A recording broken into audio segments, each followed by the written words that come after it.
کله چې تا نه حیا ختمه شوه او تا کې حیا پاتې نه شوه چې بیا دې څه خوښوي هغه کوه. چې اوس د هندوستان دا معاشره کې ډمتوب ډېر دی او پښتنو هم د هندوانو نه دا ډمتوب ډېر ښه زده کړی دی. زما په دې ټکي مه خفه کېږئ، دا حقیقت دی.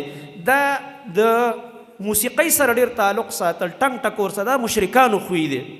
خیر دی که دا زما خبره در باندې بده لګي په دې بعضې پلاسپرانو باندې، په دې طلباو خو خلک دي، دا خو مؤمنان دي الحمدلله، او کوم چې صحیح عقیدو والا دي. خو دا بعضې زموږ پلاسپران یې د ځان نه جوړ کړي دي د دې زمانې، دا ملحدین او دا لیبرلز.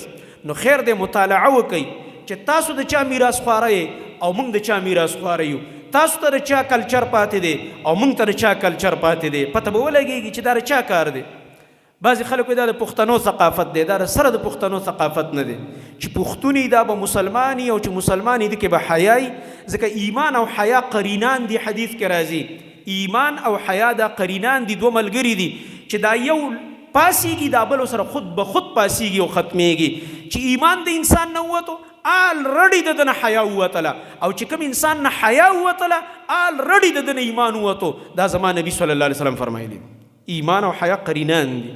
ځکه چې کله نبی علیه السلام شعب الایمان ذکر کول نو یې فرمایل چې الایمان 70 شعبه، څه د پاسه اویا څانګې دي. تشبیه د ایمان یې د یو ښایسته ونې سره ورکړه، او بیا یې فرمایل فافضلها لا اله الا الله. افضل شعبه یعنی افضل په دې شعبو کې ټول نه بهتره هغه لا اله الا الله معنی کلمة التوحید ده. وادناها اماطة الاذى عن الطريق.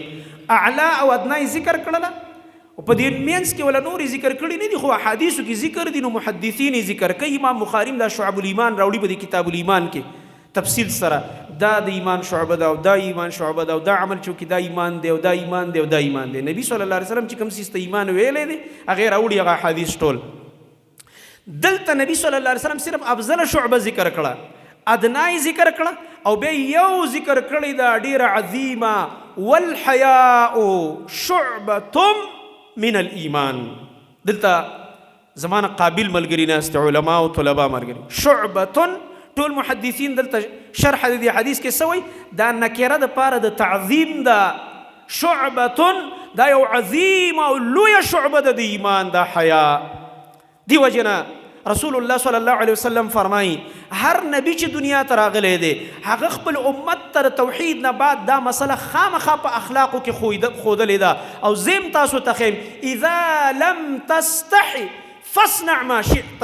کله چې تا نه حیا ختمه شو او تا کې حیا پاتې نه شوه چې بیا دې څه خوښوي هغه کوه. ستا پړی وشلېده لکه سارونه چې پړی وشلې چې په کوم طرف لاړلې بیا لاړلې. دا حیا په انسان کې پړی اچوي، دا حیا انسان کنټرولوي د غلطو کارونو نه، دا حیا انسان کنټرولوي د سپکو عاداتو نه. نو چې کله د انسان د حیا پړی وشلېدلو دا هر نبی امت ته دا نصیحت کړی دی بیا چې د ده څه خوښوي به کوي.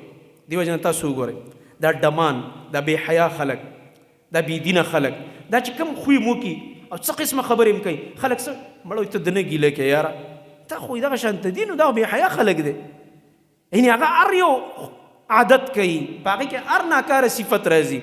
خو حیاناک انسان هغه د دې خویونو نه ځان ساتي. او حیا ویم دی ته تعریف د حیا هم دا دی چې دا انسان بچ کوي د هغه خویونو نه چې د انسان د شرافت او د تهذیب سره منافي امور دي، چې د هغې نه دې ځان وساتي.